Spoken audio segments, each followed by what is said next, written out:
One of the names being rumored right now as a possible trade candidate for the Red Sox is Masataka Yoshida, and I think that's just a flat-out terrible idea.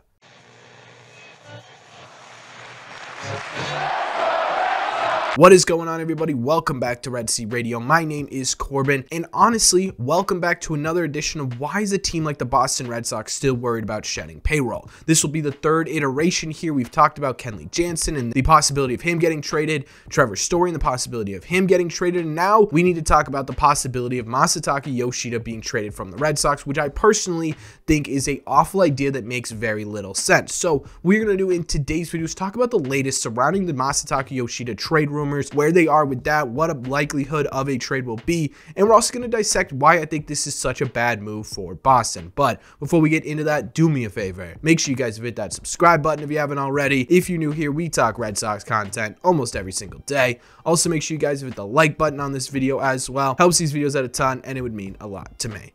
Thank you all very much for clicking on this one. Let's get into it.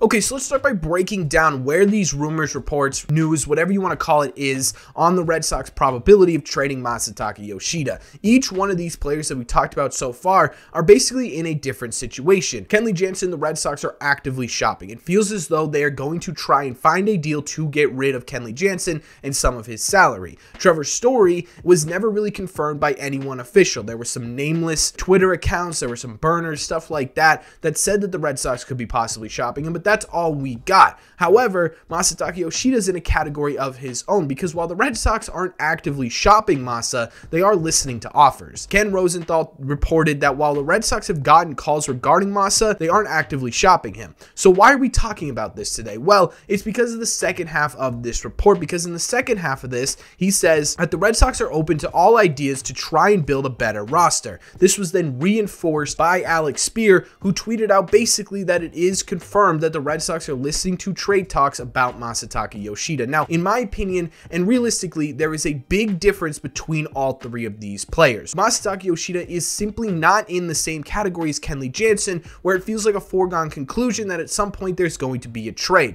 Instead, what they are doing is simply picking up the phone. They're not dialing anyone, but if someone rings them over, they're going to, at the bare minimum, listen to what the trade will possibly be. This is not the Red Sox actively going out and trying to trade Masataka Yoshida. This is simply just sitting there and saying, hey, if you want to call, we're not going to immediately say no. There's a big difference between the two of those, and it makes it a lot less likely possibility that Masataka is going to get traded as opposed to Kenley Jansen. But if the Red Sox are truly willing to trade Masataka Yoshida, I think it's a terrible idea, and here's why. The first reason is because Masa's flat out going to be much better next year. Despite the fact that he played professionally for years, this was his first season in Major League Baseball. That is a massive adjustment on its own, but not only that, he also played more games than he has ever played in his entire life. The MLB season is 162 games, which is already 18 games larger than the NPB season. So right off the bat, he's playing more games than normal. He also went to the World Series in the NPB, so he had a shorter offseason than he normally would have. And on top of that, he played 7 minimum games in the WBC, not to mention practices and stuff like that. So what you're looking at is probably about 40 more games than you're used to getting for Masataka Yoshida, and he just flat out ran out of gas at the end of the year. Yet despite the fact that he played more games than he's ever played in his entire life, he was really productive for 4 out of 6 months of this season. In fact, he was an above average OPS plus for 4 out of the 6 months in 2023. And overall, despite the fact that he had those really terrible last 2 months of the season, he still had a really solid rookie campaign. He finished with a 289 average, a 338 on base percentage, and a 445 slug, good for a 109 OPS plus, or about 9% above league average production. Not to mention, he still managed to hit 15 home runs and 72 RBIs, even with that really huge drop-off at the end of the year. Imagine what he could look like if he were to be acclimated to the big leagues, which he's going to be going into 2024, if he has a normal offseason, which he's going to have going into 2024, and I think you see the pattern here. What if he has a normal spring training like he's going to have in 2024? He could be a flat-out monster, and we saw flashes of that during the 2023 season, we saw sort of what Masataka Yoshida's peak could look like, and that is a really great hitter in addition to this Red Sox lineup, despite the fact that, again, his overall season statistics don't look as good as they should on paper. So I think going into 2024, not only are you getting a more acclimated Masa, you're also getting a more rested Masa, and a Masa who is ready to play 162 games, which he wasn't able to do in 2023. And I think that's a huge reason why the Boston Red Sox should hold on to him, because he could have an absolutely monster sophomore season. The other reason I don't think it's a good idea for the Red Sox to trade Masataka Yoshida has nothing to do with Yoshida at all. It has everything to do with the message that it sends to other Japanese talent. There's going to be a whole lot of really fantastic Japanese players coming over to the United States in the next few years, and trading Masataka Yoshida after a single season in Major League Baseball, especially if they pay someone else for him to play for their team, sends a really bad message. It puts the Red Sox at a disadvantage for future negotiations, because first of all, it's a bit disrespectful in Japanese culture to do this, but two, it also says to Japanese players who are giving up thousands of miles from their family, who are getting big contracts and a ton of expectations, who are having to adjust to an entirely new league, who are making basically the biggest decision of their entire lives. It says to those guys, hey, we'll give you that money, but if you can't make the adjustments, or if you take some time to make the adjustments, even though Masa was a really productive player, we're going to trade you after one season. So now not only are they worried about, hey, am I going to be able to perform in Major League Baseball? They're worried about, hey, am I going to be able to grow and develop with this team, or am I going to be bouncing around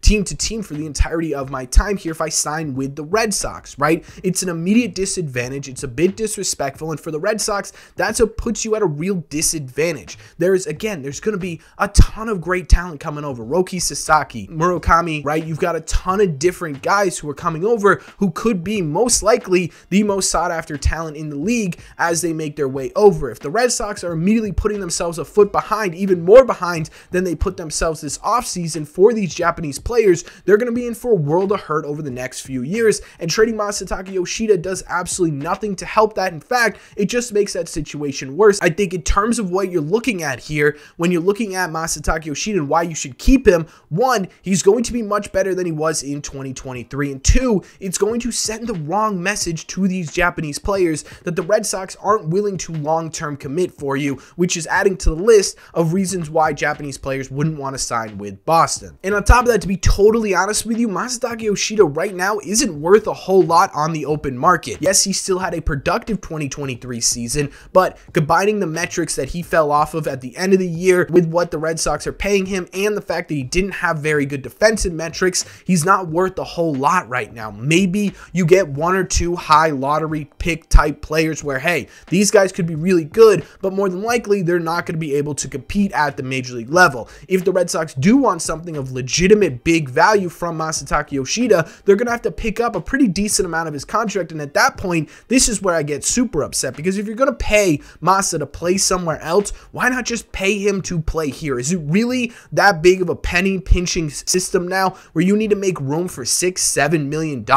In my opinion, that's absolutely ludicrous. If you were able to trade Masa's and his contract alone, and you were able to free up $15-16 million and get something legitimately useful in return, okay, maybe you could justify that, but having to spend about, I don't know, half of his contract to get him off this team just makes absolutely no sense to me to get anything in value. And if you don't want anything in value, then what are we doing here? It's absolutely frustrating that these rumors are even happening, especially with where the Red Sox are monetarily. Now, I know there is some argument that, hey, Masataka Yoshida puttered off at the end of the year. On top of that, he didn't have good defensive metrics. We've already sort of talked about the reason for his downfall at the end of the 2023 season at the plate, but the defense doesn't really have a ton of defense for it, right? I can't sit here and make an argument that Masataka Yoshida is a good defender because he had -8 outs above average last year. He had -4 defensive runs saved. There's really no defense for that, right? He's just not a good defender. However, if the Red Sox can improve, which it looks like they are going to improve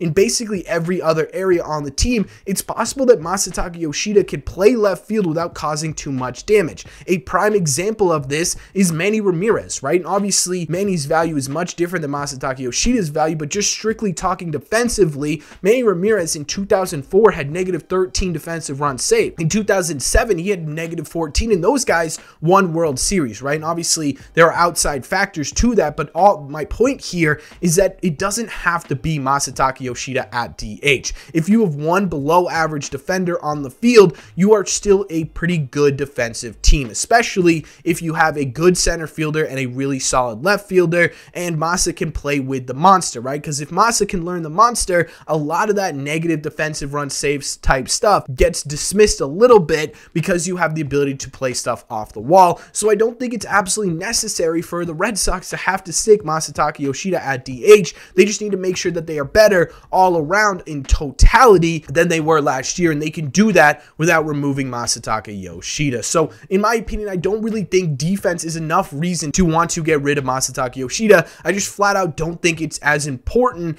as what Masataka could bring at the plate when combined with the fact that you are probably going to be a better defensive team all around. Now, again, overall, right now, it doesn't look like the Red Sox are going out there and trying to get rid of Masataka Yoshida. In fact, I would be pretty surprised if we start the 2024 season without him. I think it genuinely won't happen. I don't think the Red Sox want to move on from him. I hope they're seeing what we all saw this season and how good Masa can actually be. And I think they have done that. I really don't think he's going to be leaving this team. But again, I don't really know at this point, right? The Red Sox are all over the place. They're doing stuff that I never expected them to do. I have no idea what to expect this offseason, so I don't think it's absolutely crazy to assume that the Red Sox may be wanting to trade Masataka Yoshida. I just think it's an absolutely big mistake if they do. But that's just my opinion. So let me know in the comment section down below. What do you think? Do you like the idea of trading Masa? Do you not like the idea of trading Masa? And if you do like the idea of trading Masa, what are you looking to get back in return?